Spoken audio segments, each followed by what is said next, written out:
Cronache Trevigiane è una produzione Z Group.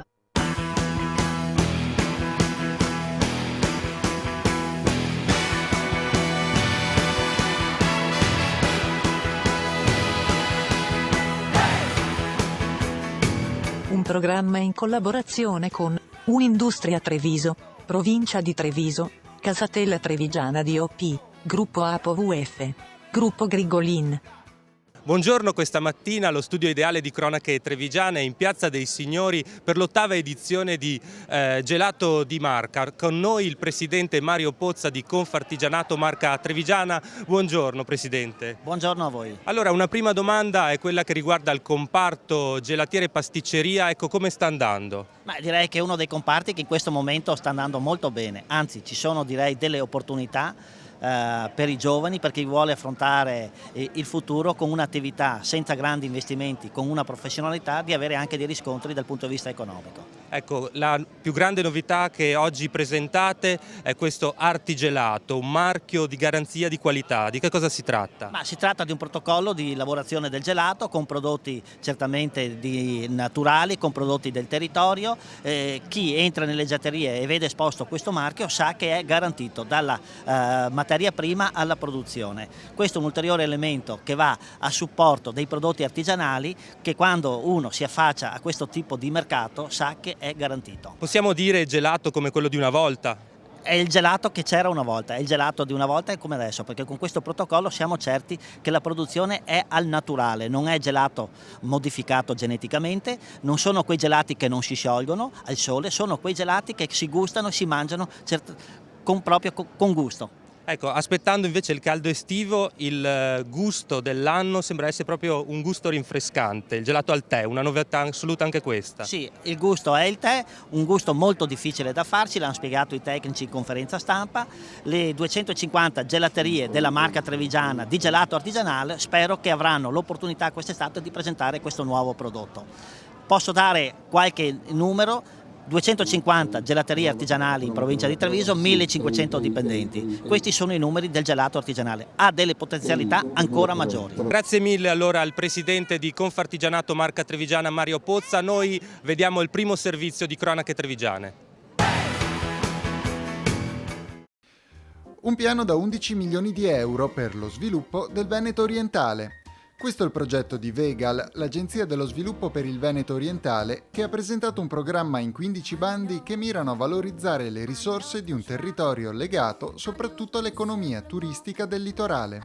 Drenare le risorse del turismo dai comuni del litorale all'entroterra. Questo è l'obiettivo del programma, così illustrato dal presidente di Vegal, Carlo Miollo. Il piano tende a offrire opportunità di sviluppo appunto sugli assi di penetrazione fluviale e tende a valorizzare quelle che sono, diciamo, le eccellenze che si ritrovano e si riscoprono su questo territorio. Quindi 11 milioni di euro, più di 11 milioni di euro di investimento complessivo che si caleranno come un'opportunità da cogliere sia per i privati sia per i comuni. Alla presentazione dei bandi hanno preso parte i rappresentanti di Regione, Provincia di Venezia e Ministero delle Politiche Agricole e Forestali. Unanime il coro delle istituzioni che hanno garantito pieno sostegno all'iniziativa di Vegal, a cominciare dalla Provincia di Venezia, che ne riconosce le potenzialità di valorizzazione del paesaggio. Le azioni che noi coordiniamo sono quelle di far sì che nei comuni tutte le attività siano funzionali al miglioramento e alla qualità del paesaggio della nostra provincia, che già di per sé dal punto di vista ambientale e naturalistico è bellissimo. Dal Ministero l'invito a Vegal a partecipare al tavolo di programmazione promozionale del settore agrituristico. Ben disponibile ad invitarli ed ascoltare le proposte che loro hanno per lo sviluppo del nostro settore agrituristico in questa zona del Veneto. Non solo turismo rurale nel programma del Vegal, ma anche ad esempio fattorie plurifunzionali che affianchino all'attività principale progetti a sfondo sociale. L'obiettivo d'altra parte è creare nuove opportunità per le aziende del territorio. C'è anche l'attività di diversificazione che non è un'attività residuale, è un'attività importante perché costituisce innanzitutto una possibilità per le nostre produzioni di essere veramente conosciute, parlo del turismo, e anche valorizzate dal punto di vista economico.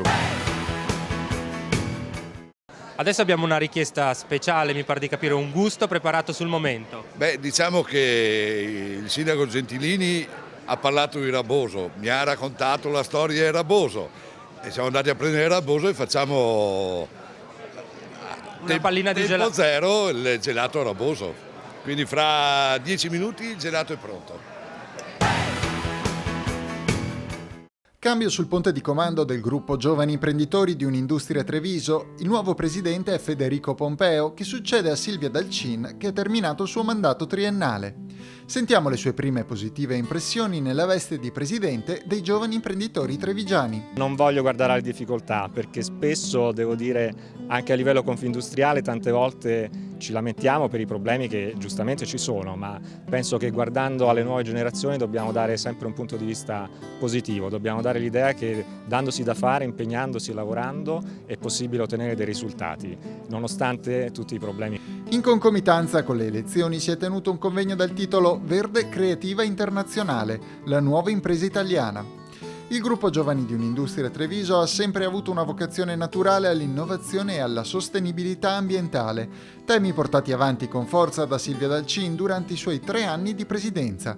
Eccola ai nostri microfoni. Questi 3 anni sono stati molto intensi e arricchenti. Sono stati anche 3 anni in cui il nostro territorio, come tutto il mondo, ha vissuto anni di crisi. Noi abbiamo voluto dare una spinta e comunque un segnale, ecco, che i giovani imprenditori vogliono guardare al futuro già dal 2009 con la nostra assemblea che aveva il titolo Il coraggio di crederci, e ora con la sostenibilità vogliamo dare un segnale che comunque crediamo che ci siano dei modi per avere il vantaggio competitivo che serve alle nostre aziende per competere. Non poteva mancare il presidente di Unindustria Treviso, Alessandro Vardanega, da sempre vicino ai giovani imprenditori trevigiani. Sentiamo le sue considerazioni e un suo consiglio al nuovo presidente dei giovani imprenditori di Unindustria Treviso. Devo dire con grande soddisfazione che in questi anni di mandato alla presidenza di Unindustria Treviso ho avuto l'opportunità di incontrare davvero tanti giovani che sono già alla guida delle imprese di famiglia, e sono giovani che stanno continuando con altrettanta passione che i genitori hanno messo nel creare e nello sviluppare le proprie aziende. Sono giovani che mettono in campo anche grandi competenze e grandi professionalità in una continuità di valori che gli sono stati trasmessi dalle famiglie, e questo credo sia un grande elemento, un elemento molto positivo e un elemento di forza di questo territorio. Il consiglio che do a Federico semmai è quello di non dimenticare che la forza di un'associazione e di un gruppo giovani dipende dallo spirito di squadra, dal senso del gruppo, e quindi questo è il consiglio che do, perché oggi abbiamo bisogno di lavorare assieme a tutti i livelli per la strategia che ci porta al futuro. Mentre i pasticceri di Confartigianato Trevigiano preparano un gusto speciale, un gelato a Raboso, e i trevigiani, i turisti, abbiamo visto tantissimi, stanno gustando il gelato fatto come una volta, Cronache Trevigiane si ferma per la pubblicità.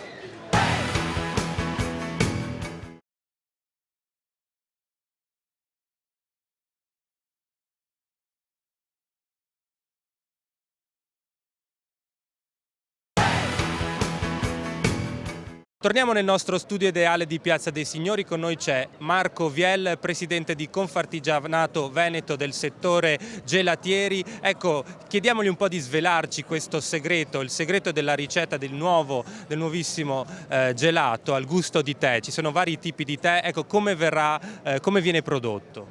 Allora, buongiorno a tutti innanzitutto.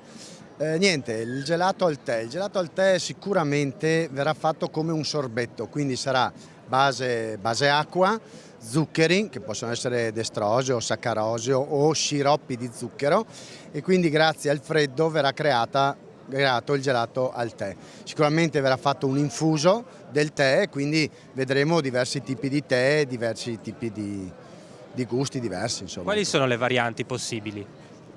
Le varianti possibili sono soltanto nei gusti, perché in realtà noi nel tè possiamo lavorare esclusivamente con una base acqua, quindi è a tutti gli effetti un sorbetto. Anche questo sorbetto, questo gusto sarà certificato nella sua qualità. Abbiamo parlato di come tutti i nuovi gusti verranno un po' ricreati, come quelli di una volta, si è detto. Certo, anche questi potrà rientrare nella certificazione, basta che abbiano certi standard chiaramente di zuccheri e di eventuali grassi aggiunti. Un gusto prettamente estivo. Un gusto esatto, sì, speriamo che la gente lo accetti, lo apprezzi, anche se è un po' particolare, quindi speriamo bene. Facciamo insomma un in bocca al lupo a questo nuovo gusto, ringraziamo Marco Viel e noi vediamo il prossimo servizio di Cronache Trevigiane. Tra le novità da segnalare in questo Vinitaly, Terre di San Rocco merita certamente una menzione speciale. New entry della fiera veronese, l'azienda di Roncade ha colpito visitatori e operatori del settore per la raffinata qualità dei suoi prodotti. Un successo che lascia ben sperare il titolare Renato Nichele, che ha così commentato ai nostri microfoni la sua soddisfazione personale. La soddisfazione è buona, ottima, siamo venuti con grande estasi, grande euforia e speriamo a buoni risultati. Per una novità eccellente e un ospite d'eccezione, il neo ministro alla cultura Giancarlo Galan ha voluto elogiare pubblicamente la capacità imprenditoriale del signor Renato, artigiano del legno, convertitosi alla produzione vitivinicola di qualità. Prima col legno e faceva cose stupefacenti e continua a fare cose bellissime. Adesso con le vigne, con l'uva e con il vino devo dire, e ho avuto la conferma 30 secondi fa, con un Pinot Grigio di assoluto altissimo livello, fa cose straordinarie anche col vino. Terre di San Rocco si distingue per l'altissima qualità dei suoi vini, ottenuta seguendo metodi di coltivazione naturali e soprattutto con tanto amore per la terra. Il vitigno è stato piantato circa 9 anni fa, 10 anni fa, non l'abbiamo mai concimato, lo gli diamo da mangiare e lui trova tutti i nutrimenti, tutte le cose, tutti i minerali nel sottosuolo e quello che ci dà è solo frutto della natura del terreno e basta.